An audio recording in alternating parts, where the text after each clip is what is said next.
यत्कटाक्षसमुपासनाविधिः सेवकस्य सकलार्थसम्पदः सन्तनोति वचनाङ्गमानसैः त्वां मुरारिहृदयेश्वरीं भजे। यत्कटाक्षसमुपासनाविधिः altogether is a compound word. Dhas mahapranah. Sevakasya sakala artha sakalartha thas mahapranah sampadah. Sakalartha sampadah is a compound word.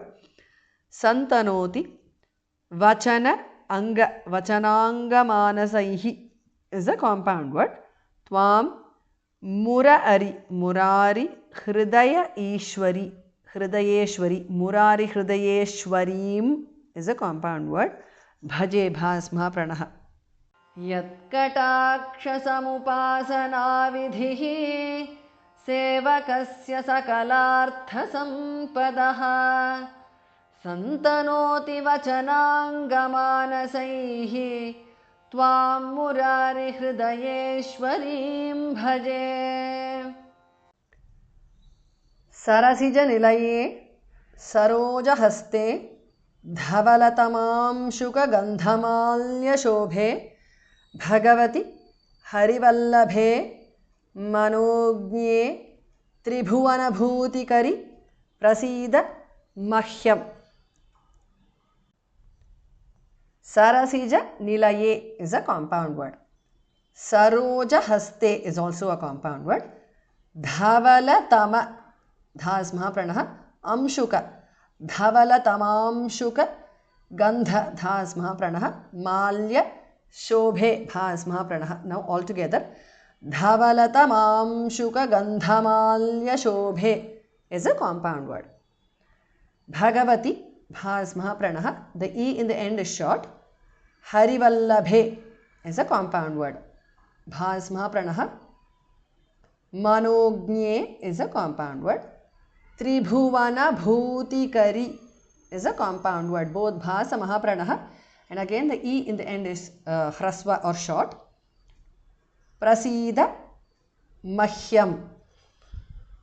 Sarasija nilaye sarojahaste dhavalatamam shukagandhamalya shobhe bhagavati harivallabhe manognye त्रिभुवन भूतिकरि प्रसीद मह्यम्. दिग्हस्तिभिः कनककुम्भमुखावसृष्ट स्वर्वाहिनी विमलचारुजलप्लुताङ्गीं प्रातर्नमामि जगताञ्जननीमशेषलोकाधिनाथ गृहिणीममृताब्धिपुत्रीम्. Dik k changes to g because of sandhi. Hastibhihi bhas mahapranah. Now the ha changes to mahaprana gha. So it becomes dighastibhihi because of sandhi. Visarga changes to jihwamulya. Kanaka kumbha mukha. Kumbha bhas mahapranah. Mukha khas mahapranah. Avasrishta. Mukhavasrishta. Swarvahini. Vimala charu jala pluta angim plutangim. Kanaka kumbha mukhavasrishta swarvahini vimala charu jala plutangim is a compound word.